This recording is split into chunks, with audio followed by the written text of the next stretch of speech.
You are fired. Security, get her out of my office immediately. On a cold Monday morning in March 2018, Sarah Chen walked into the headquarters of Chen Industries wearing a threadbare coat and carrying a mop bucket. Her manager took one look at her and said 3 words that would change everything. "You're fired. Security will escort you out." What that manager didn't know, what nobody in that building knew, was that Sarah Chen wasn't just the cleaning lady. She was the sole heir to a $2 billion empire. And she had been working there, scrubbing toilets and emptying trash cans, for 6 months without anyone recognizing her face. But here's where this story gets truly unbelievable. Sarah didn't know either. She had no idea that the company she was being thrown out of actually belonged to her. A secret her dying grandfather kept until his final breath. An inheritance a lawyer couldn't locate her to deliver. And a chain of events so bizarre that when the truth finally came out, it would expose corporate corruption, destroy careers, and force an entire company to confront what they'd become. This is the true story of the heiress who was invisible, until she wasn't. Before we go any further, there are 3 questions you need to keep in mind as this story unfolds. First, how does a billionaire heiress end up working as a janitor in her own company without anyone recognizing her? Second, what happens when the people who fired her for being poor discover she actually owns everything they have, including their jobs? And third, what dark secrets was this company hiding that only came to light when the true owner finally stepped forward? By the end of this documentary, you'll understand why this case became a landmark legal battle about class discrimination in corporate America, why it exposed a culture of cruelty that had been festering for decades, and why Sarah Chen's story is both a triumph and a tragedy that raises questions we're still trying to answer today. Because sometimes, the person you treat as invisible is the one person who sees everything. Sarah Chen was born in 1989 in San Francisco to Michael Chen and Jennifer Wong. Her father, Michael, was a rising executive at his own father's company, Chen Industries, a manufacturing conglomerate started by Sarah's grandfather, William Chen, in 1952. The company made industrial parts, nothing glamorous, but it was worth hundreds of millions by the time Sarah was born. Sarah grew up in a mansion in Pacific Heights. She attended private schools where tuition cost more than most families earned in a year. She had everything money could buy: closets full of designer clothes, a room filled with toys she never played with, vacations to exotic locations she barely remembers. But what she didn't have was her father's attention. Michael Chen was obsessed with proving himself to his own father, William. He worked 16-hour days trying to earn approval that never seemed to come. He traveled constantly, closing deals and opening new facilities. He was building an empire, but losing his daughter in the process. Sarah would wait by the window for her father to come home, sometimes falling asleep on the floor, still wearing her school uniform, hoping to tell him about her day. Sarah's mother, Jennifer, tried to fill the gap her husband left. She threw elaborate birthday parties with ponies and magicians and hundreds of balloons. She enrolled Sarah in every activity imaginable: piano lessons on Mondays, ballet on Tuesdays, French tutoring on Wednesdays, horseback riding on Thursdays, art classes on Fridays. The weekends were filled with playdates with other children from wealthy families, orchestrated interactions that felt more like business networking than friendship. But you can't buy connection. You can't schedule love into a calendar between piano and ballet. And Sarah, even at 8 years old, felt profoundly alone in a house full of staff and silence. She had a nanny who picked her up from school, a cook who made her dinner, a housekeeper who cleaned her room. But she didn't have parents who were present. She didn't have a family that felt like family. She had the trappings of privilege and the emptiness that often comes with it. On December 15, 1999, Michael and Jennifer Chen were driving home from a charity gala at the Fairmont Hotel when their car was hit by a drunk driver on Highway 101 near the Cesar Chavez Street exit. The driver of the other vehicle had a blood alcohol level 3 times the legal limit. He'd been at a bar watching a football game and decided he was fine to drive. He wasn't. He crossed the center divider at 70 miles per hour and hit the Chen's Mercedes head-on. Both Michael and Jennifer died instantly. The drunk driver walked away with minor injuries. He would later serve 18 months in prison, a sentence that seemed absurdly inadequate for destroying an entire family. Sarah was 10 years old. She was at home with her nanny when the police arrived. She remembers the doorbell ringing late at night. She remembers her nanny's face going white. She remembers being told that her parents weren't coming home. And she remembers the moment her childhood ended, standing in a marble foyer in her pajamas, trying to understand a reality that made no sense. In one night, Sarah lost both parents and gained a fortune she was too young to understand. The estate was worth over $300 million. Properties, investments, stock portfolios, and her father's stake in Chen Industries. Sarah became one of the wealthiest children in California. But wealth couldn't bring her parents back. It couldn't fill the hole their absence created. It couldn't answer the questions that haunted her. Why did they have to go to that gala? Why did they take that route home? Why didn't they leave 5 minutes earlier or 5 minutes later? The randomness of tragedy is sometimes harder to accept than the tragedy itself. William Chen, Sarah's grandfather, became her legal guardian. The courts approved the arrangement quickly. William was 73 years old, still running his company 12 hours a day, and had no idea how to raise a traumatized 10-year-old girl. He'd been a distant father to Michael, prioritizing business over family. And he was an even more distant grandfather to Sarah. William did what wealthy men of his generation did when faced with problems they didn't know how to solve. He hired people. He brought in the best child psychologists money could buy. He enrolled Sarah in an even more exclusive private school. He hired a rotating staff of nannies and tutors and therapists.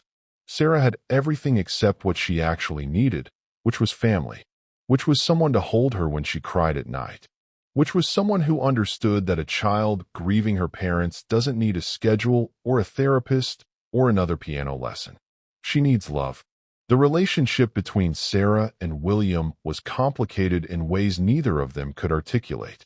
He loved her, in his own distant and uncomfortable way.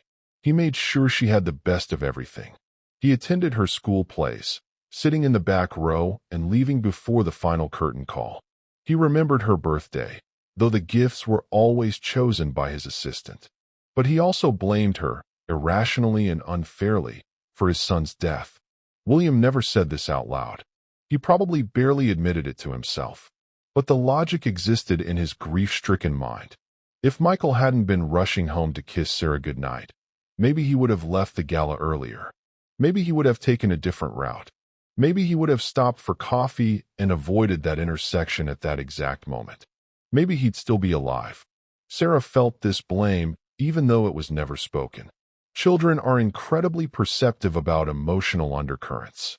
They know when they're wanted and when they're tolerated.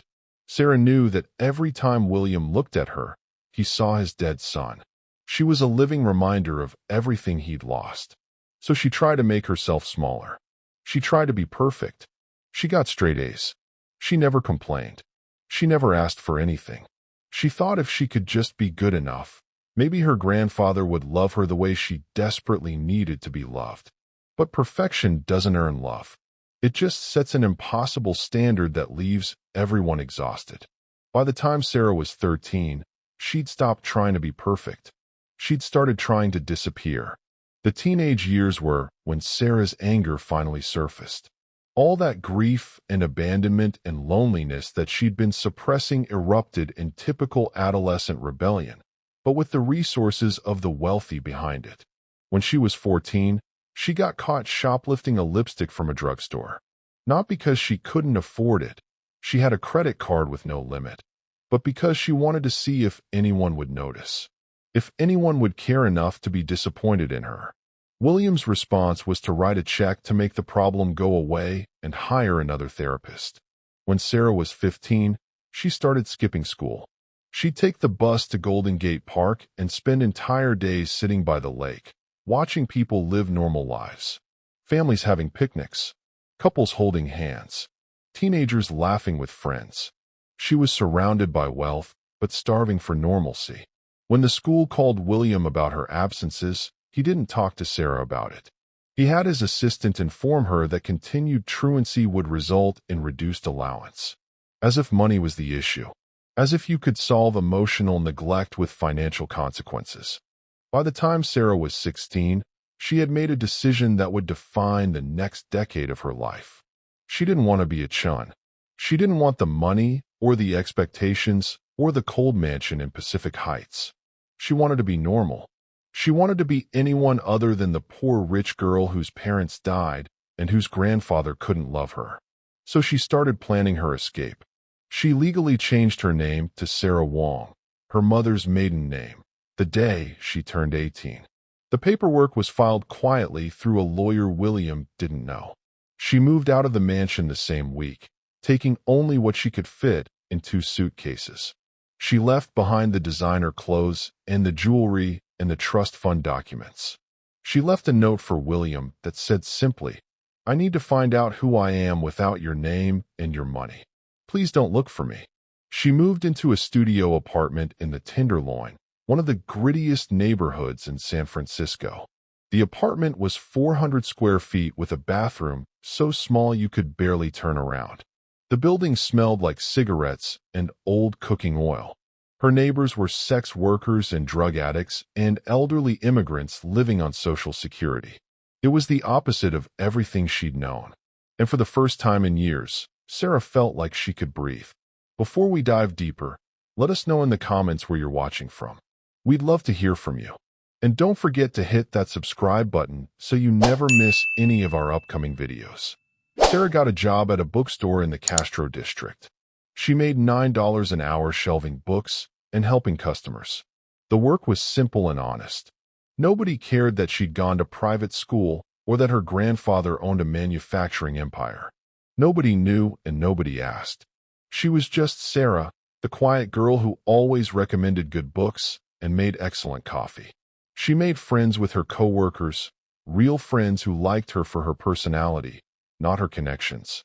She went to their apartments for dinner. She split pitchers of beer at dive bars.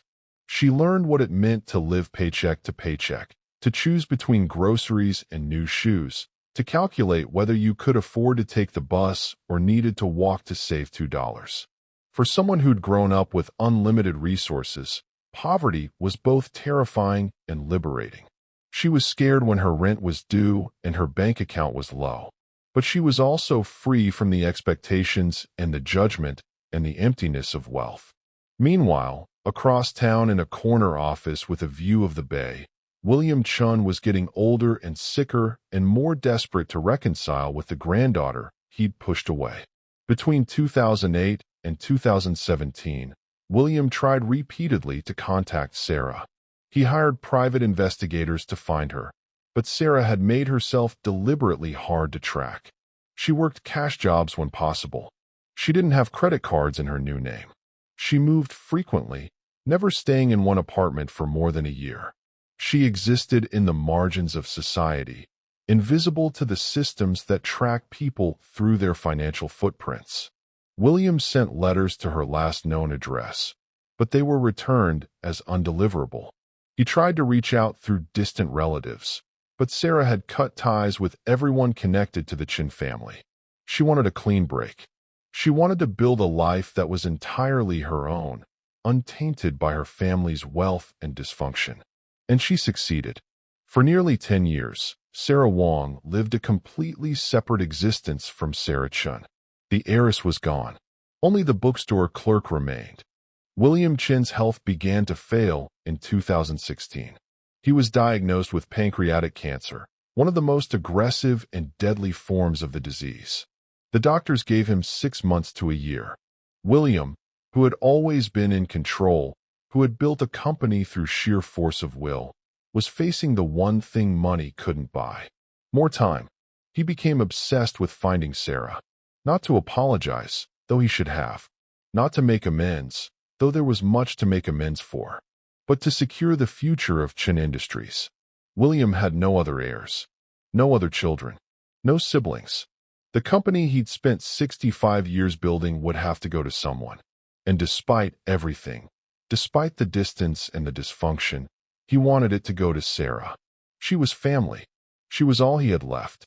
But William being William, he couldn't just leave her the company in a straightforward way. He had to make it complicated. He had to maintain control even from beyond the grave. In December 2017, William updated his will for the final time. He was weak and thin, the cancer eating away at him from the inside. His lawyer, Marcus Thompson, came to the hospital room where William was receiving treatment. Marcus had been the Chun family attorney for 25 years. He'd handled Michael's estate after the accident. He'd managed Sarah's trust fund that she never claimed. He knew all the family secrets, all the dysfunction, all the missed opportunities for connection. Marcus tried to talk William out of the clause he wanted to add to the will. It was unusual, potentially problematic, and almost certainly guaranteed to create complications. But William insisted. He was a stubborn man who believed he knew best. Even dying, even having driven away everyone who loved him, he believed his way was right. The will stated that Sarah Chen, also known as Sarah Wong, would inherit 100% of Chen Industries. But there was a condition. She had to work at the company for a minimum of 6 months in a non-executive capacity. She had to prove she understood the business from the ground up. Only after completing this requirement would she gain full control and ownership. If she refused or couldn't be located within 12 months of William's death, the company would be sold and the proceeds donated to charity. Marcus argued that this was manipulative and controlling, that William was trying to force Sarah into a life she'd explicitly rejected, that if he really loved his granddaughter, he should give her the inheritance with no strings attached. William's response was typical. He said Sarah needed to understand what she'd be inheriting, that working at Chen Industries would teach her respect for the business and the people who made it run, that this wasn't about control. It was about preparation. Marcus didn't believe him, but it didn't matter what Marcus believed. It only mattered what the will said, and the will was legally binding. William Chun died on January 3, 2018. It was a quiet death in a private hospital room. No family at his bedside, just nurses and doctors doing their jobs. His funeral was held at Grace Cathedral, a massive Episcopal church on Nob Hill. Over 500 people attended. Business leaders and politicians and employees from Chen Industries. They filled the pews and spoke about what a visionary William had been. What a titan of industry. What a generous philanthropist. Nobody mentioned that he'd died alone, that he'd estranged his only living relative, that he'd prioritized his company over his family for his entire life and had nothing but money to show for it. The eulogies painted him as a success, but measured by what matters, by love and connection and relationships, William Chun died a failure. And somewhere across the city, working a shift at a bookstore, Sarah Wong had no idea her grandfather was gone. Marcus Thompson was given a mission that seemed nearly impossible. Find Sarah Chen. The will gave him 12 months. After that, the company would be liquidated. Marcus started with the obvious places. He checked property records under both Sarah Chen and Sarah Wong. Nothing. He checked employment records. Nothing official. He checked social media. Sarah had no presence. No Facebook. No Instagram. No LinkedIn. She existed completely off the grid of modern digital life. Marcus hired private investigators. They tracked down every Sarah Wong in the San Francisco Bay Area. There were hundreds. They interviewed people who'd known Sarah as a child. Old teachers. Former nannies. The trail always went cold around 2007 when she turned 18 and disappeared. One investigator found a Sarah Wong working at a bookstore in the Castro. The age was right. The description matched.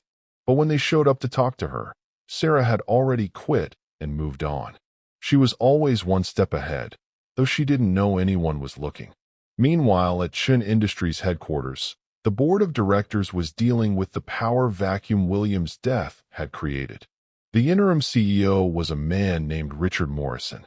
Richard had been William's second in command for 15 years. He was 58 years old, ambitious, and had always believed he'd eventually take over the company. When Williams' will was read to the board in a closed session, Richard's reaction was carefully controlled rage. Some granddaughter nobody had heard from in a decade was going to inherit billions while he got nothing? It was unacceptable. Richard had devoted his entire career to Chen Industries. He'd sacrificed his marriage, his relationship with his own children, everything for this company. And now it was going to some spoiled girl who'd run away from her responsibilities? Richard started planning immediately. If the will required Sarah to work at the company for 6 months, then the obvious strategy was to make sure she was never found. Or if she was found, to make those 6 months so miserable she'd quit. Richard controlled the board. He controlled the executives. He controlled the culture of Chen Industries. And he would make sure Sarah Chen never claimed what William had left her. Richard called Marcus Thompson into his office 3 weeks after William's funeral. The conversation was cordial, but had an undercurrent of threat. Richard asked about the search for Sarah. Marcus explained they were following every lead, but she was difficult to locate. Richard suggested, very carefully, that perhaps the search didn't need to be quite so thorough. After all, if Sarah had been gone for 10 years without contact, maybe she didn't want to be found. Maybe forcing her to return would be cruel. Marcus understood exactly what Richard was suggesting. Give up the search. Let the 12 months expire. Let the company be sold so Richard and the board could buy it for themselves at a discount. Marcus, to his credit, refused. He told Richard that he had a professional and ethical obligation to locate Sarah Chen, that the will was clear and he intended to honor it. Richard smiled and said, of course, he was just thinking about what was best for everyone. But the message was clear. Richard Morrison would fight to keep control of Chen Industries, and anyone who got in his way would regret it. In February 2018, Sarah Wong was living in a studio apartment in Oakland. She'd left the bookstore job because her manager kept making inappropriate comments. She was working 3 part-time jobs to make rent. Mornings, she worked at a coffee shop. Afternoons, she walked dogs for a pet-sitting service. Evenings, she worked for a cleaning company called Sparkle Solutions. The cleaning job was the worst. It paid minimum wage, and the work was backbreaking. Scrubbing toilets in office buildings. Mopping floors in restaurants after closing. Emptying trash cans and wiping down desks, and trying to be invisible to the people who worked in these spaces during the day. But it paid weekly and didn't ask for references, and that was enough. Sarah's supervisor at Sparkle Solutions was a woman named Gloria Martinez. Gloria was in her 50s, had been cleaning offices for 30 years, and ran her crews with military precision. She didn't tolerate laziness or complaints. You showed up on time. You did the work, you got paid. Simple as that. Gloria liked Sarah because Sarah never complained. She just put her head down and worked. On February 12th, Gloria called Sarah with a new assignment. Sparkle Solutions had just landed a big contract. A corporate headquarters in San Francisco. Good money. Regular hours. 5 days a week, 6 a.m. to 2 p.m. Sarah would be part of a crew of 4 cleaning the executive offices and common areas. The pay was $12 an hour, which was better than what she'd been making. Sarah said yes without asking which company. She needed the money. That's all that mattered. It wasn't until she received the paperwork that she saw the name. Chen Industries. Sarah's heart stopped. She stared at the words on the page. The company her grandfather had built. The empire she'd walked away from. The last place on earth she wanted to be. For a long moment, Sarah considered calling Gloria and quitting. Making up an excuse. Finding a different job. But she needed this. The rent was due in 2 weeks, and she was short. She couldn't afford to be precious about where the money came from. And besides, she told herself, nobody there would recognize her. It had been over 10 years. She looked completely different. Different hair. Different clothes. Different name. Different life. She'd be invisible. Just another member of the cleaning crew. In and out. Collect the paycheck. Nobody would ever know. Sarah's first day at Chen Industries was surreal in ways she hadn't anticipated. She arrived at 5:45 in the morning, before the sun was fully up. The building looked exactly as she remembered from childhood visits. Sleek glass and steel. The Chun Industries logo etched above the entrance. The lobby with its marble floors and modern art. She'd been here dozens of times as a child, holding her father's hand, watching him work. Now she was walking in with a mop bucket and a uniform with someone else's name on it. The security guard at the desk barely looked at her. He scanned her ID badge that Sparkle Solutions had provided and waved her through. To him, she was nobody, just the help. Sarah joined the other members of the cleaning crew in a break room in the basement. They were all women, all immigrants or working class, all tired before the day even started. Gloria introduced Sarah as the new girl and gave her the assignment. Third floor, executive offices, bathrooms, conference rooms, individual offices. Don't touch anything on the desks. Don't read any documents. Just clean and move on. Sarah took the elevator to the third floor. The hallway was quiet and empty. The executives wouldn't arrive for another 3 hours. She started with the bathrooms, scrubbing toilets and sinks and mirrors. The work was mindless and gave her too much time to think. This was her grandfather's building. She was cleaning toilets in a company that should have been hers. The irony was so sharp it almost made her laugh. Almost. She moved on to the conference rooms, wiping down tables, emptying trash cans, vacuuming floors. In one conference room, there was a presentation left on the whiteboard. Quarterly earnings, profit margins, cost-cutting initiatives. Sarah found herself reading it even though she knew she shouldn't. The numbers were good. Chun Industries was profitable, but there were notes about reducing labor costs, about cutting benefits, about maximizing efficiency, corporate speak for squeezing workers. Sarah erased the whiteboard and moved on. The individual offices were the strangest part. Walking into these private spaces, seeing family photos on desks, personal items, coffee mugs with jokes printed on them. These were real people with real lives. But they were also the people who made decisions that affected workers like her. People who decided that $12 an hour was sufficient, that healthcare benefits were too expensive, that safety equipment was optional. Sarah emptied their trash cans and noticed what they threw away. Half-eaten expensive lunches, printed emails they could have just deleted. Waste everywhere while people like her counted every dollar. She tried not to be angry, tried to just do her job and leave. But the anger was there, growing, feeding on every small reminder of how different her life was now. Sarah finished her shift and left the building at 2 p.m. She'd successfully made it through day one without being recognized. The executives had started arriving around 8:30. They walked past her in the hallways without making eye contact. She was invisible to them, just part of the scenery, just another cleaner who didn't matter enough to acknowledge. And that invisibility, which had been her goal, felt more dehumanizing than she'd expected. She went home to her tiny apartment and sat on her bed and cried. Not because the work was hard. She'd done hard work before.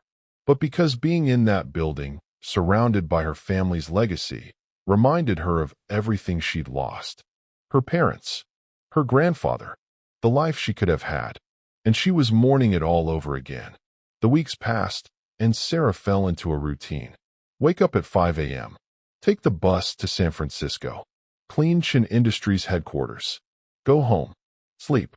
Repeat. She became friendly with the other women on the cleaning crew. Maria was from Guatemala and sent money home to her 3 children. Linda was a single mother working 2 jobs to support her disabled son. Jennifer was putting herself through nursing school 1 class at a time. These were women who worked incredibly hard for very little, who had dignity and dreams despite a system designed to keep them struggling.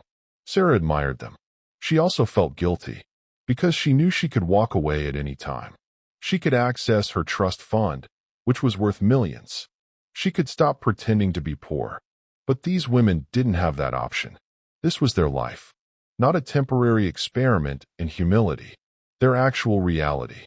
Sarah started noticing things at Chun Industries that troubled her. Conversations she overheard while cleaning. documents left carelessly on desks. The company was cutting corners in ways that put workers at risk. At the manufacturing facilities, safety equipment was being reduced to save costs. Inspections were being scheduled in advance, so violations could be temporarily hidden. Workers who complained were being labeled troublemakers and quietly fired. Sarah photographed documents on her phone when she could do it without being seen. She didn't know what she'd do with the evidence. She just knew it felt important to document. That someone needed to see what was really happening behind the corporate polish. Richard Morrison became a figure Sarah watched carefully. He was the interim CEO, the man running Chen Industries while they searched for the mysterious missing heiress. Richard was charismatic in public, charming with investors and clients. But Sarah saw how he treated people when nobody important was watching. He was dismissive to assistants, rude to service staff. He left messes for cleaners to deal with and never said thank you. One morning, Sarah was cleaning the conference room adjacent to Richard's office when he was on a phone call. The door was slightly open. She could hear everything. Richard was talking to someone about the search for Sarah Chen. He was laughing, saying it would be better for everyone if she was never found, that the company would be better off in the hands of people who actually understood business, that some pampered heiress who'd run away a decade ago didn't deserve what William had built. Sarah's hands were shaking as she wiped down the table. This man was actively hoping she'd never be found. He was sabotaging her inheritance, and he had no idea she was standing 15 feet away, listening to every word.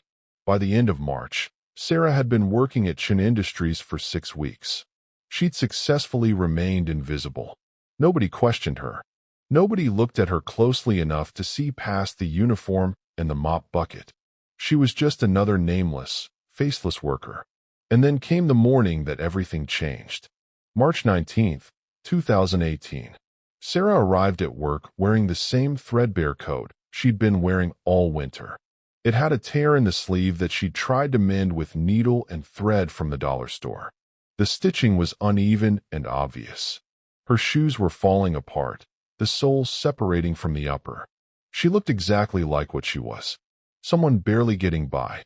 Someone one paycheck away from disaster. Someone the wealthy would prefer not to see. That morning, Richard Morrison was giving a tour to potential investors. 3 men in expensive suits who were considering putting money into Chen Industries. Richard was showing off the headquarters, talking about the company culture, the commitment to excellence, the family values William Chen had built the company on, making it all sound noble and aspirational when Sarah knew the reality was much uglier. They rounded a corner on the 3rd floor, and there was Sarah, kneeling on the carpet, scrubbing a coffee stain someone had spilled and not bothered to clean up. She didn't look up. She just kept scrubbing, trying to be invisible like always. But Richard stopped. He looked at Sarah, really looked at her for the first time, and what he saw disgusted him. Not because there was anything inherently wrong with Sarah, but because she represented something he wanted to hide. Poverty, struggle, the reality of what low wages looked like. She was visual evidence that Chen Industries didn't pay its workers enough, that the people at the bottom were suffering, and Richard couldn't have that visible to investors, not when he was trying to paint a picture of a perfect company. So he made a decision that would cost him everything. He pointed at Sarah and said, loud enough for everyone to hear, "You're fired." Sarah looked up, confused. Fired? For what? Richard's face was cold. "We have standards here. You clearly can't meet them. Security will escort you out." Sarah stood up slowly. She wasn't being fired for poor performance. She'd been doing her job well. She was being fired for looking poor, for not being polished enough, for being visible evidence of the company's failure to pay livable wages. It was class discrimination, pure and simple. And it was happening in front of witnesses who didn't care because they saw nothing wrong with it. 2 security guards appeared. They took Sarah's ID badge. They walked her to the elevator. Employees watched from their desks. Some looked uncomfortable. Nobody said anything. Nobody stood up for her. Because standing up for the cleaning lady could cost you your own job. And in corporate America, Survival means keeping your head down and your mouth shut. Sarah walked through the lobby in tears, past the security desk, out the front door, carrying her mop bucket like the physical manifestation of her humiliation. She'd been fired from her own company for being poor, and nobody knew. Nobody would ever know, because she was invisible. Sarah went home and collapsed. She didn't eat. She didn't answer her phone when Gloria called asking what happened. She just lay in bed and cried. For 3 days straight. She cried for the humiliation of being fired, for the unfairness of being judged on her appearance instead of her work, for the parents she'd lost, for the grandfather who died without reconciling, for the life she'd rejected and the life she'd built that was falling apart. She'd been so sure she was doing the right thing by walking away from wealth, by choosing authenticity over privilege. But where had it gotten her? Fired from a minimum wage job for not looking prosperous enough. Maybe she'd been wrong about everything. Maybe you can't escape your privilege. Maybe trying to be normal when you were born wealthy is just playing pretend. Maybe she should have stayed Sarah Chen instead of becoming Sarah Wong. At least then she wouldn't be sleeping on a mattress on the floor in Oakland, unemployed and humiliated. On the 4th day, there was a knock at Sarah's door. She ignored it at first. She wasn't expecting anyone, and she didn't want to talk to anyone. But the knocking persisted. Finally, Sarah dragged herself out of bed and opened the door. Standing in the hallway was a man in an expensive suit looking completely out of place in her rundown building. He was in his 60s, white hair, kind eyes. He introduced himself as Marcus Thompson, attorney at law, and he said he'd been looking for Sarah Chen for 3 months. Sarah's first instinct was to slam the door. She didn't want anything to do with the Chen family or their lawyers or their money. She'd made her choice a decade ago. But Marcus said something that made her pause. Your grandfather died. I'm sorry. I know you weren't close. But he left you everything. And I need to talk to you about what that means. Sarah let Marcus into her apartment. He looked around at the tiny space with obvious surprise. The mattress on the floor. The milk crates serving as furniture. The hot plate instead of a stove. This was how William Chen's granddaughter was living.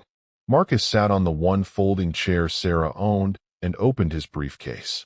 He pulled out documents. Legal papers. William's will. A genealogy report proving Sarah's identity.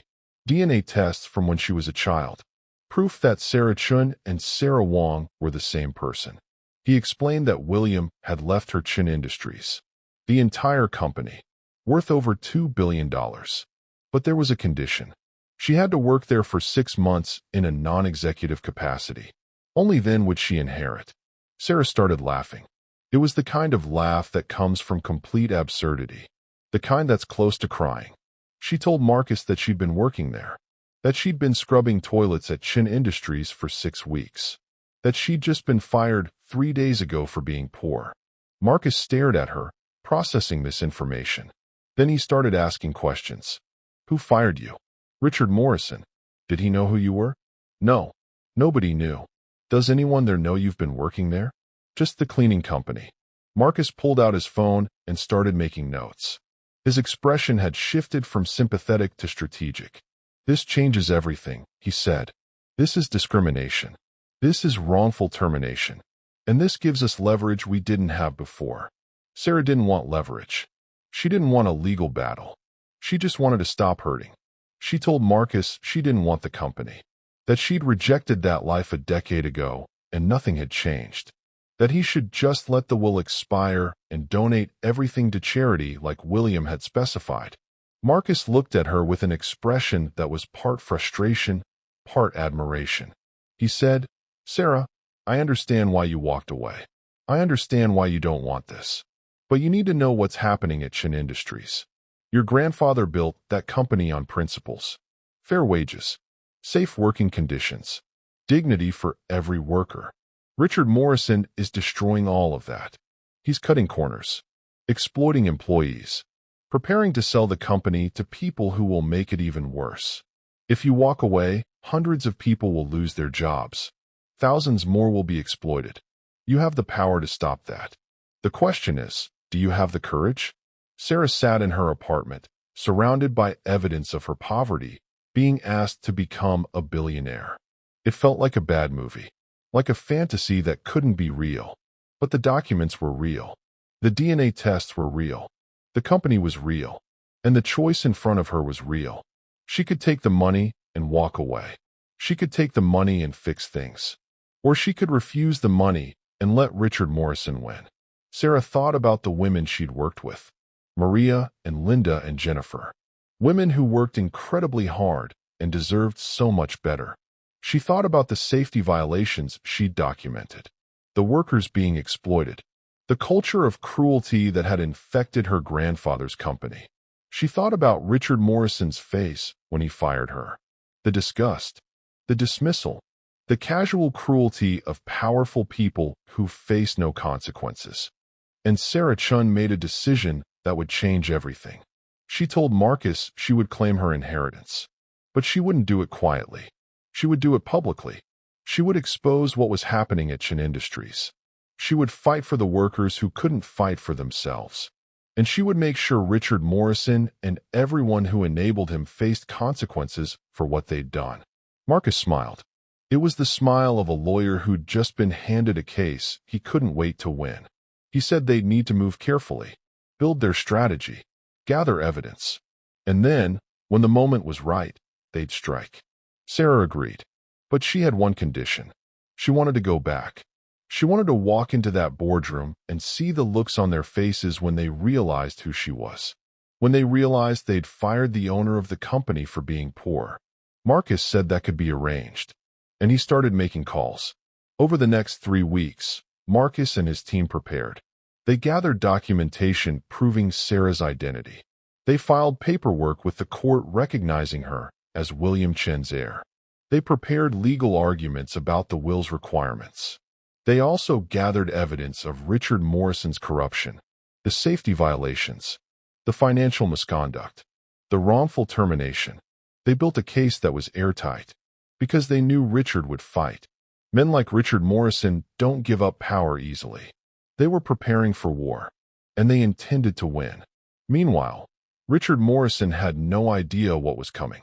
He was too busy planning the sale of Chen Industries to Blackstone Capital Partners. The deal was nearly complete. Richard would get a massive payout. The board members would get their cuts, and the company would be gutted and sold for parts. Richard had already picked out the yacht he'd buy with his severance package. He'd already planned the retirement he'd been dreaming of. He thought he'd won. He thought he'd successfully prevented Sarah Chen from ever claiming her inheritance. He had no idea she'd been scrubbing his toilets. No idea she was coming for everything he'd built. No idea that his entire world was about to collapse. On April 9, 2018, Chen Industries held its quarterly board meeting. It was scheduled for 9 a.m. in the executive conference room on the top floor. Every board member was required to attend. Richard Morrison sat at the head of the table, feeling confident and in control. The agenda was straightforward. Approve the sale to Blackstone. Distribute the severance packages. Celebrate the deal. Richard expected the meeting to last an hour. It ended up lasting 6. Because at 9:15, the conference room doors opened and Sarah Chen walked in. She was wearing a black suit that Marcus had bought for her. Her hair was pulled back in a professional style. She was carrying a briefcase. And she was accompanied by Marcus Thompson and 3 corporate lawyers who looked like they were ready for battle. The room went silent. Nobody recognized her. To them, she was just some young woman with lawyers. Maybe a new consultant. Maybe someone's assistant. They had no idea. Richard looked annoyed at the interruption. He was about to ask who they were when Marcus spoke. "Good morning," he said. "My name is Marcus Thompson. I represent Sarah Chen, the sole heir to William Chen's estate and the rightful owner of Chen Industries. And we're here to exercise her rights under the terms of William Chen's will." The room erupted. Board members started talking over each other, shouting questions, demanding explanations. Richard Morrison's face drained of color. He stood up and pointed at Sarah, his hand shaking. "This is absurd," he said. "You can't just walk in here and claim to own this company. Who the hell are you?" Sarah looked Richard directly in the eyes, and she spoke clearly and calmly. I'm Sarah Chen, William Chen's granddaughter, the daughter of Michael Chen, the person you've been hoping would never be found. I'm also the woman you fired 3 weeks ago. You told me I didn't meet your standards. You had me escorted out of this building by security. You humiliated me in front of investors.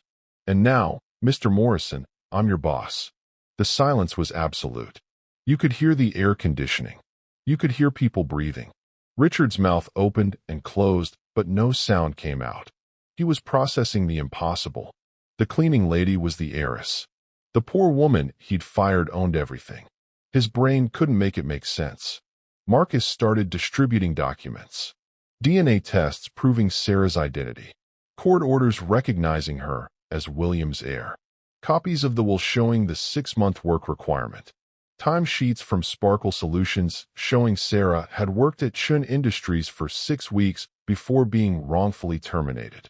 Medical records documenting the emotional distress caused by her firing. Everything organized and official and legally binding.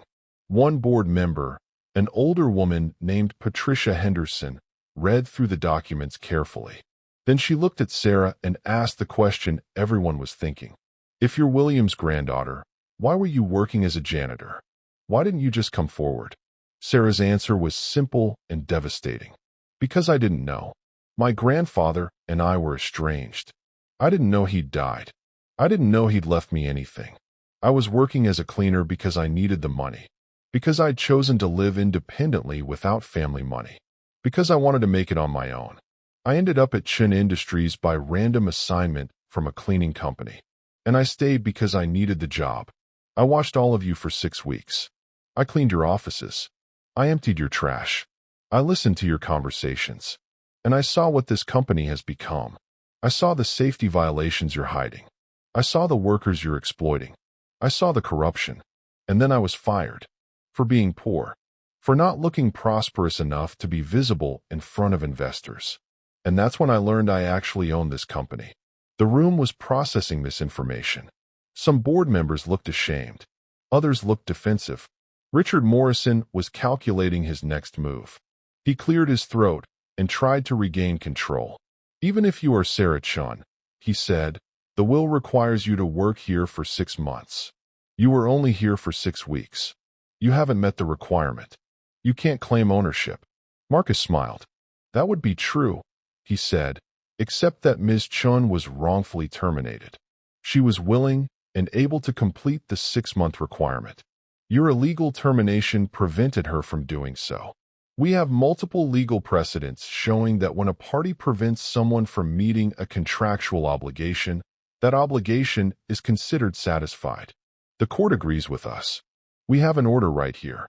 Marcus pulled out another document. A court order from a judge recognizing that Sarah's wrongful termination satisfied the work requirement of the will. Richard's last argument had just been demolished.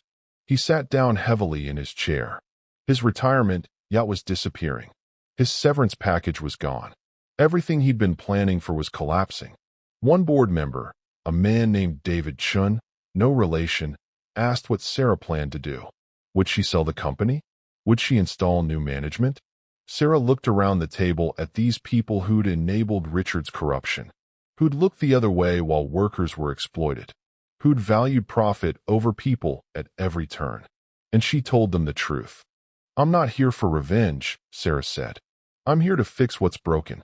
My grandfather built this company on principles that you've all forgotten. Fair wages, safe working conditions, respect for every worker regardless of their position. Those principles are coming back. Starting today. First, I'm firing everyone involved in the safety violations, the financial misconduct, and the attempted sale to Blackstone. That includes you, Mr. Morrison. Security will escort you out, just like you did to me. The irony isn't lost on me. Second, I'm implementing immediate wage increases for all hourly employees. Third, I'm ordering a complete safety audit of every facility. Fourth, I'm canceling the Blackstone deal. This company isn't for sale. And fifth, I'm restructuring this board to include worker representatives. Because decisions about this company should include the people who actually make it run. Richard Morrison stood up. His face was red. He started to protest, started to threaten legal action, started to bluster about contracts and agreements and how Sarah couldn't do this. But Marcus was ready. We have evidence of your embezzlement, Richard. Over $2 million in company funds used for personal expenses. We have evidence of your safety violations that led to worker injuries. We have evidence of your attempted obstruction of Ms. Chen's inheritance. You can walk out of here quietly and face civil penalties. Or you can fight us and face criminal charges. Your choice. Richard's bluster deflated. He was beaten and he knew it. He grabbed his briefcase and walked out of the conference room without another word. Security followed him, making sure he didn't take anything that wasn't his. Making sure he left the building, just like he'd done to Sarah. The rest of the board meeting was chaos.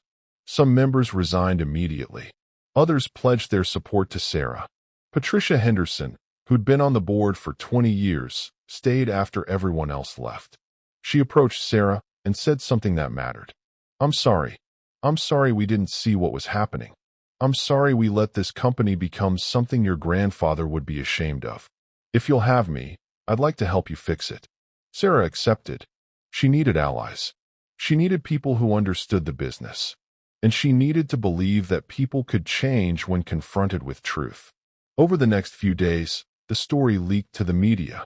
Heiress fired from her own company for being poor. It was too good not to go viral. News outlets across the country picked it up. Sarah Chen became a household name overnight.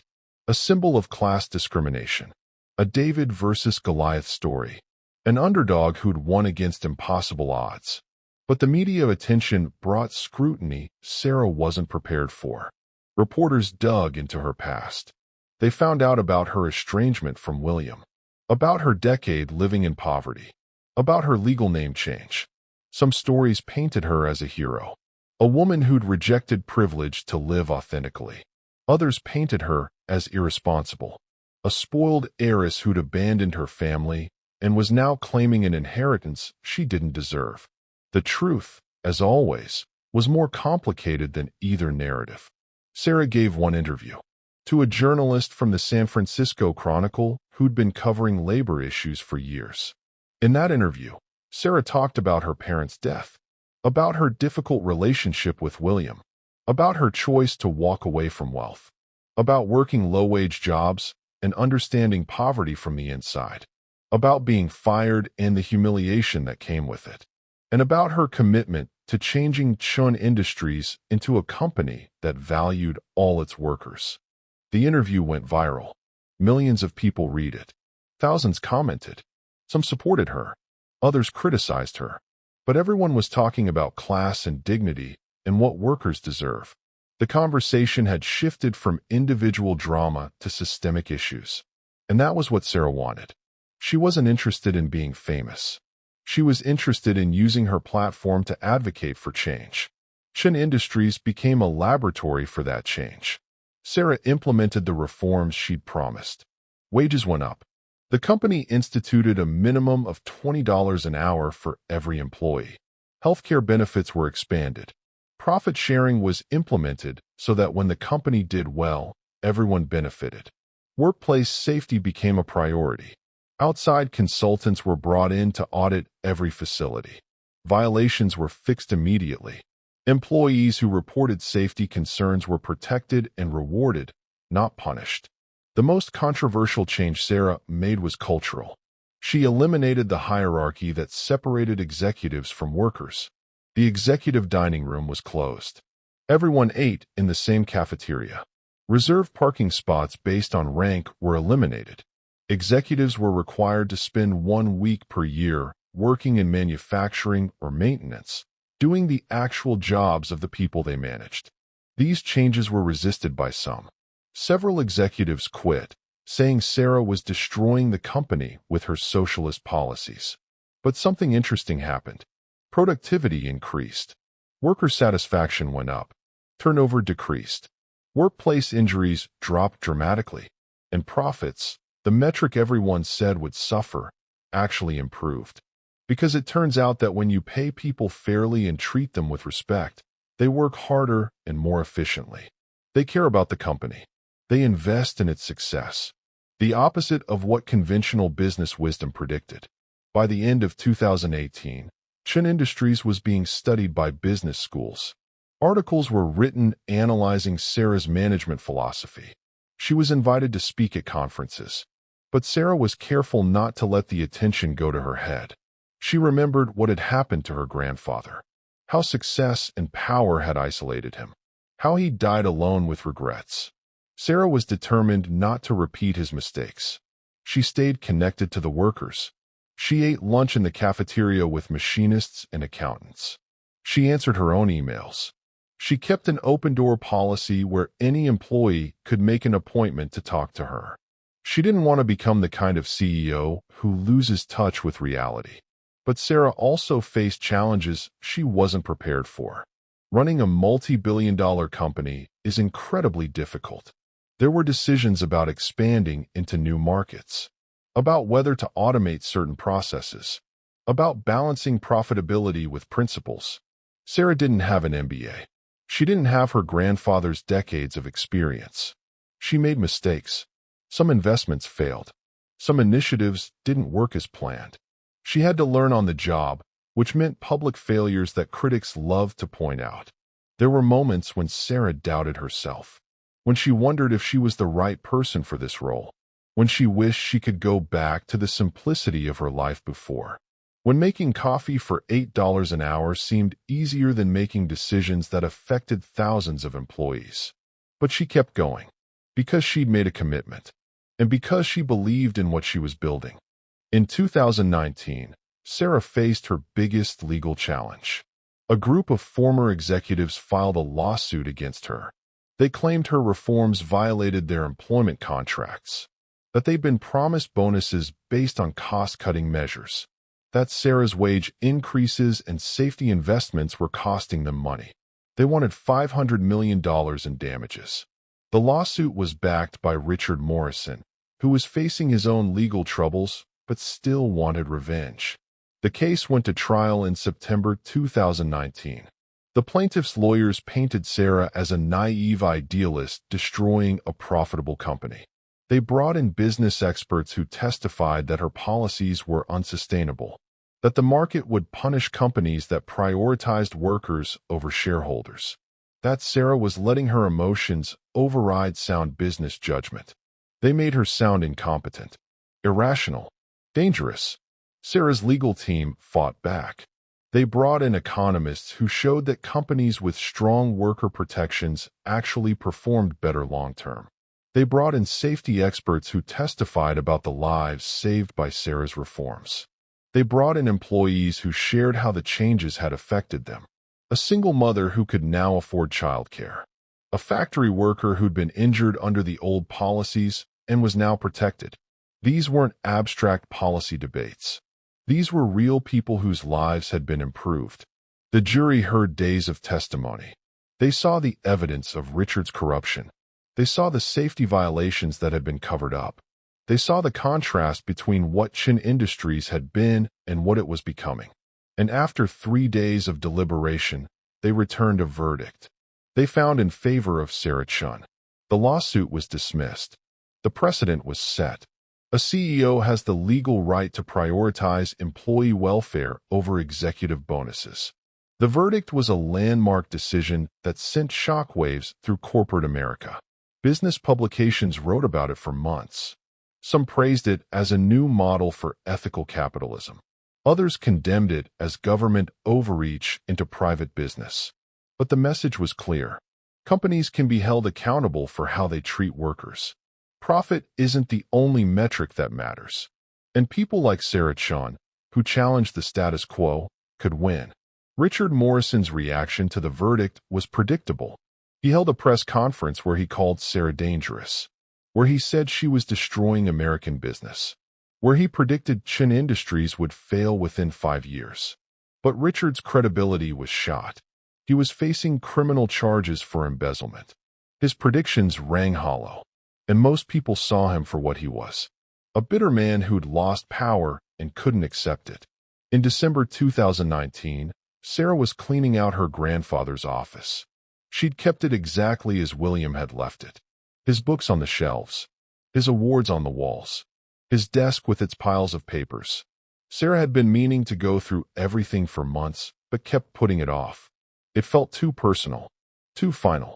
But the company was stable now. The legal battles were resolved. It was time. Sarah started with the desk drawers. She found old contracts and memos and business cards from decades ago. And then, in the bottom locked drawer, she found something that stopped her cold. A leather-bound journal, personal and worn. She opened it and saw her grandfather's handwriting. Entries dating back 30 years. This wasn't a business journal. It was personal. Private thoughts William had never shared with anyone. Sarah sat in her grandfather's chair and started reading. And what she discovered brought her to tears. William had never blamed her for Michael's death.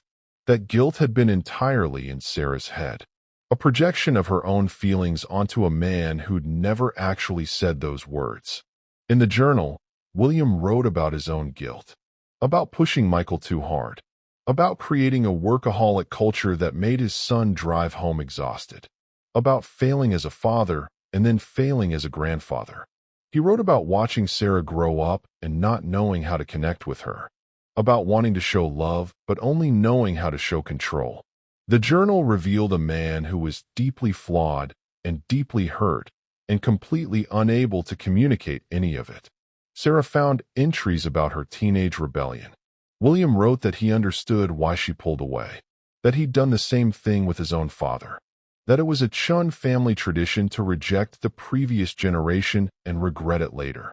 He wrote that he was proud of Sarah for having the courage to live on her own terms, that he wished he'd had that courage at her age. The journal also revealed something Sarah hadn't known. William had been keeping track of her during her decade away. He'd known where she was the entire time. He'd hired investigators to check on her periodically, not to interfere, just to make sure she was safe. When Sarah fell behind on rent, William had anonymously paid her landlord. When she needed medical care she couldn't afford, William had sent money through a nonprofit that covered her bills. He'd protected her from a distance, respecting her choice to be independent while making sure she never truly suffered. The final entries in the journal were written in the weeks before William died. His handwriting was shaky. The cancer was taking everything from him. He wrote about his regrets, about all the conversations he should have had, all the times he should have told Sarah he loved her, all the moments he'd chosen work over family. He wrote about the will and his reasoning.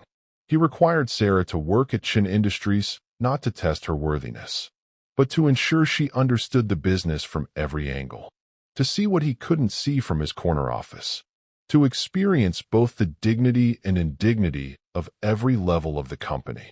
William knew that if Sarah was going to inherit Chen Industries, she needed to care about all its people, not just the executives, not just the shareholders, but the workers who made everything possible. And the only way to truly care about them was to be one of them. Sarah sat in her grandfather's office, holding his journal, and finally understood. Her firing wasn't a tragedy. It was a gift. It showed her exactly what was broken. It gave her the moral authority to fix it. It taught her empathy in a way privilege never could. William had designed it perfectly, even though he hadn't known the specific circumstances. He'd known Sarah needed to experience the company as a worker before she could lead it as an owner. And she had. She'd been fired for being poor. She'd felt the humiliation of class discrimination. She'd seen the corruption and exploitation firsthand. And now she was in a position to change all of it. William's final lesson was the most important one. That leadership requires empathy. That you can't fix what you don't understand. That the person pushing a mop might see problems the person in the corner office can't. Sarah closed the journal and sat quietly for a long time. She felt a weight lift that she hadn't known she was carrying. The guilt and anger and resentment she'd held toward William began to dissolve. He wasn't the cold, uncaring man she'd imagined. He was human, flawed and struggling and unable to express love in conventional ways. But he'd loved her. In his awkward, controlling, Typically William Chen way, he'd loved her. And he'd given her a gift. Not just a company, but a purpose, a mission, a chance to build something better. Sarah picked up her phone and called Marcus Thompson. She told him about the journal, about William's reasoning, about the revelation that changed how she saw everything. Marcus wasn't surprised. He said William had been complicated but decent, that he'd made mistakes but tried to correct them, that leaving Sarah the company with conditions wasn't cruelty. It was preparation. By 2020, Chen Industries had been transformed. The company was profitable and ethical. Workers were paid fairly. Safety was prioritized. The culture valued all employees regardless of rank. Sarah had proven that you didn't have to choose between doing well and doing good. That businesses could be successful while treating people with dignity. Chen Industries was studied in business schools as an alternative model. Sarah was invited to speak at conferences and appear on panels. She was featured in magazine articles and news segments. But she remained grounded. She remembered what it felt like to be invisible, to be judged, to be dismissed. And she made sure Chen Industries never forgot either. The COVID-19 pandemic hit in early 2020 and presented new challenges. Businesses across America were laying off workers and cutting costs. Sarah made a different choice. She kept every employee on payroll. She converted manufacturing lines to produce PPE for healthcare workers. She used company resources to support employees who got sick. These decisions cost millions. Shareholders questioned whether Sarah was being fiscally responsible, but she held firm, because this was exactly what her grandfather would have wanted. Take care of your people. Always. The pandemic eventually passed, and Chen Industries emerged stronger. Workers who'd been protected during the crisis were intensely loyal. Productivity was higher than ever.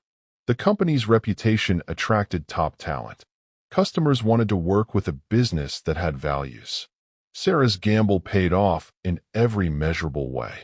In 2021, Sarah decided to share her grandfather's journal publicly. She published excerpts in a memoir she wrote about her experience. The book was called Invisible: How Being Fired from My Own Company Taught Me Everything About Leadership. It became a bestseller. People were hungry for stories about authentic leadership, about admitting mistakes, about choosing principles over profit. Sarah donated all proceeds from the book to organizations fighting workplace exploitation and supporting low-wage workers. She didn't need the money, and she wanted the story to serve a purpose beyond her own narrative. The book sparked conversations about class and dignity and what workers deserve. It was taught in university courses, referenced in think pieces, used as a case study in organizational behavior. But not everyone was happy with Sarah's success. There were still people who believed she was destroying American capitalism, who thought prioritizing workers was socialism, who predicted Chen Industries would eventually fail. Richard Morrison, who'd been convicted of embezzlement and served 18 months in prison, wrote his own book. It was called The Chen Industries Disaster: How Idealism Destroyed a Great Company. It was bitter and inaccurate and mostly ignored, but it represented a viewpoint that still existed. That business should prioritize profit above all else. That treating workers well was weakness. That Sarah was naive. The debate continues. Sarah doesn't engage with critics who argue in bad faith.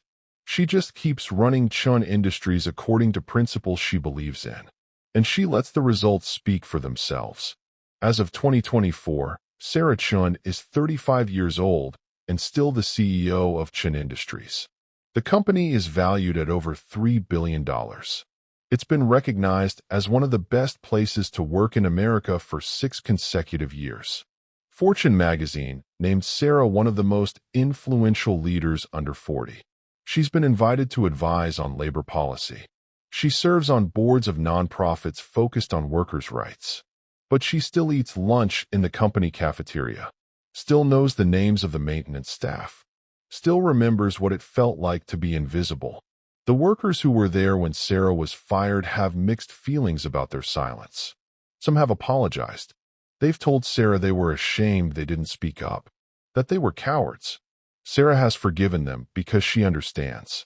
Speaking up costs something, and not everyone can afford that cost. But she's also made it clear that Chen Industries has changed, that there are now protections for whistleblowers, that speaking up is not just allowed but expected, that silence in the face of injustice makes you complicit.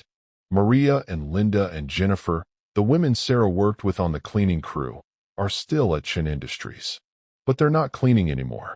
Sarah created pathways for advancement. Maria now works in human resources. Linda is a supervisor in manufacturing. Jennifer finished nursing school and runs the company's health clinic. They're all paid well. They have benefits. They have dignity. And they have a CEO who understands their lives because she lived them. Gloria Martinez, the Sparkle Solutions supervisor who assigned Sarah to Chen Industries, still can't believe how things turned out. She's told the story 1,000 times. About the quiet girl who never complained, who did her work and left, who turned out to be a billionaire heiress. Gloria says she should have seen something special in Sarah.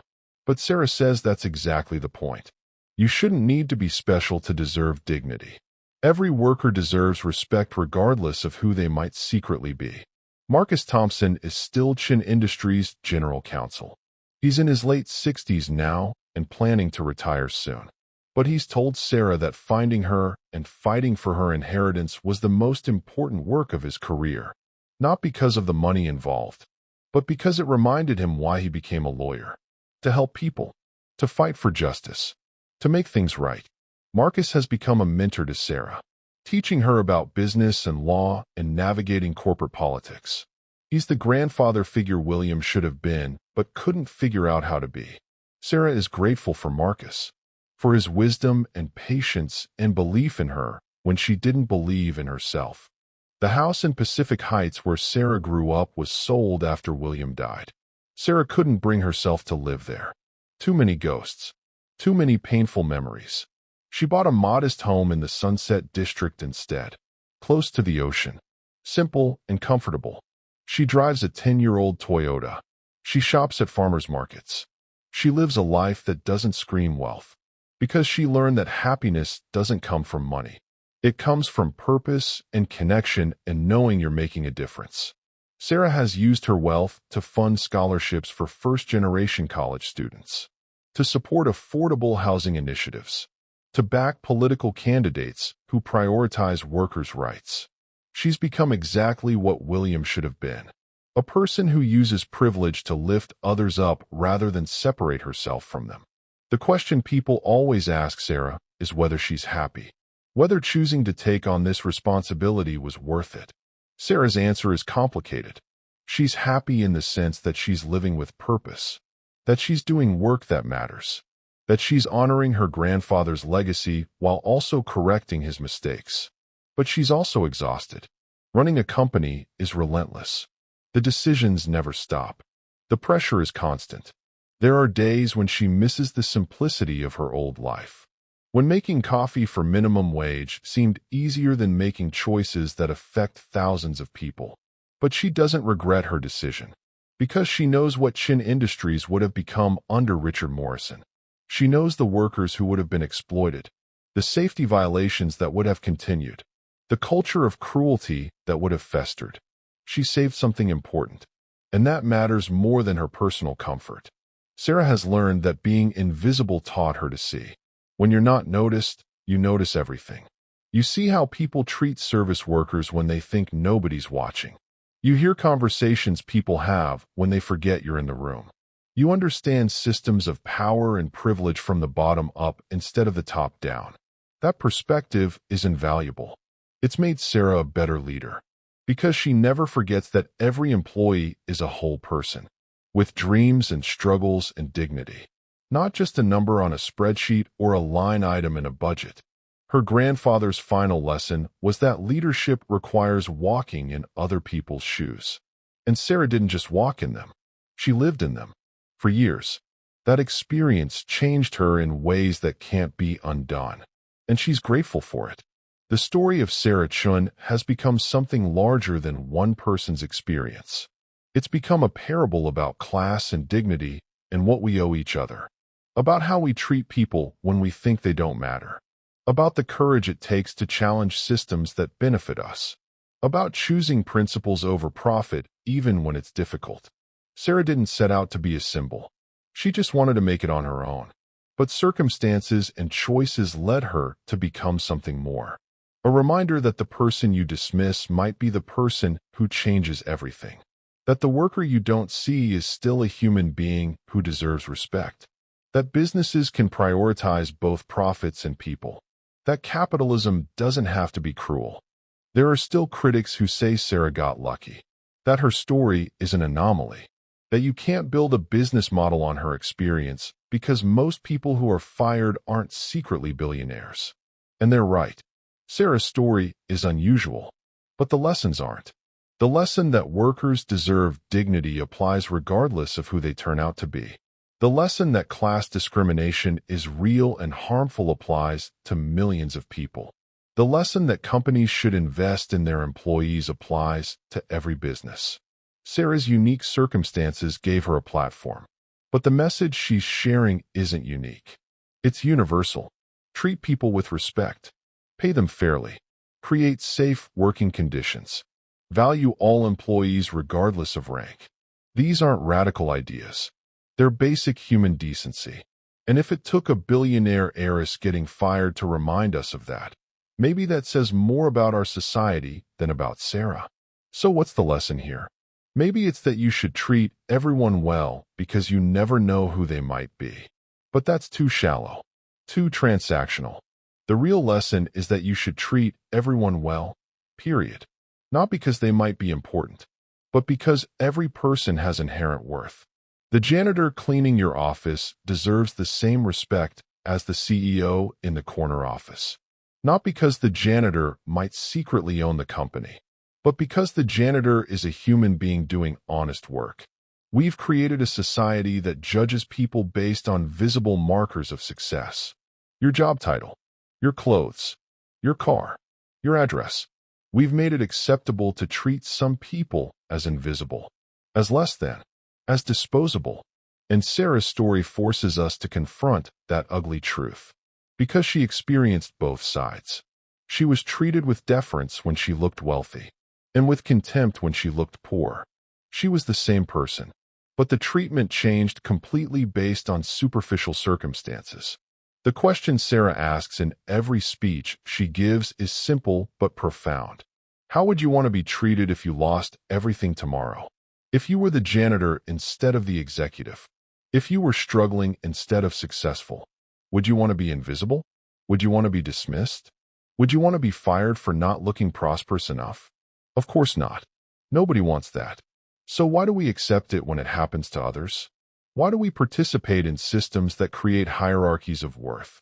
Why do we judge people based on their circumstances instead of their character? These are uncomfortable questions. They force us to examine our own behavior, our own biases, our own complicity in systems that harm people. But they're necessary questions, because change doesn't happen unless we're willing to be uncomfortable.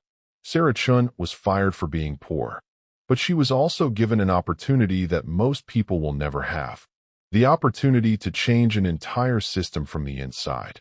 To prove that businesses can be both profitable and ethical. To show that prioritizing workers isn't weakness but strength. She's used that opportunity well. Chen Industries is a model now. Other companies study what Sarah has built. Some implement similar policies. Others dismiss her approach as unrealistic. But the conversation has shifted. People are asking questions they weren't asking before. What do we owe our workers? How should companies balance profits and people? What does ethical leadership look like? These questions matter. And Sarah's story is part of why they're being asked. The heiress who was invisible became unavoidable. Not because she wanted fame, but because her experience touched something universal. We've all felt unseen at some point. We've all been judged unfairly. We've all wanted someone to recognize our worth when circumstances made us feel worthless. Sarah's story resonates because it's both extraordinary and relatable. It's a fairy tale with real-world implications. It's a reminder that people are more than what they appear to be, and that how we treat each other when nobody's watching reveals who we really are. William Chen spent his life building a company, but his greatest legacy wasn't the business. It was teaching his granddaughter, through absence and then through loss, what truly matters. Not profit margins, not stock prices, not corner offices, but people, the folks who show up every day and do the work, the invisible ones who keep the world running. Sarah learned that lesson the hard way, by becoming invisible herself, by experiencing what it feels like to be treated as less than. And now she's spending her life making sure nobody at Chen Industries ever feels that way again. So here's my question for you. Have you ever been invisible? Have you ever been judged based on circumstances beyond your control? Or have you been on the other side? Have you walked past someone in service and not made eye contact? Have you dismissed someone because they didn't look successful? We've all been there, on both sides. The question is, what do we do with that awareness? Do we keep perpetuating systems that create hierarchies of worth? Or do we start treating every person with the dignity they deserve regardless of their title or income or appearance? Sarah chose the latter, and it changed everything, not just for her, but for thousands of employees at Chen Industries, for other companies watching and learning, for conversations happening in boardrooms and classrooms and living rooms across America. One person can make a difference, but only if they're willing to see what others choose to ignore. If you found this story compelling, I want to hear your thoughts. Drop a comment below. Have you ever witnessed someone being treated poorly because of their job or appearance? How did it make you feel? What did you do about it? Let's have an honest conversation. And if you want more stories like this, stories that challenge how we think about success and power and human dignity, hit that subscribe button. Because next week we're covering another case that will make you question everything. The whistleblower who exposed a billion-dollar fraud and lost everything, but gained something more valuable. You won't want to miss it. Thanks for watching. And remember, the person you're ignoring today might be the person who changes your world tomorrow. Treat people accordingly.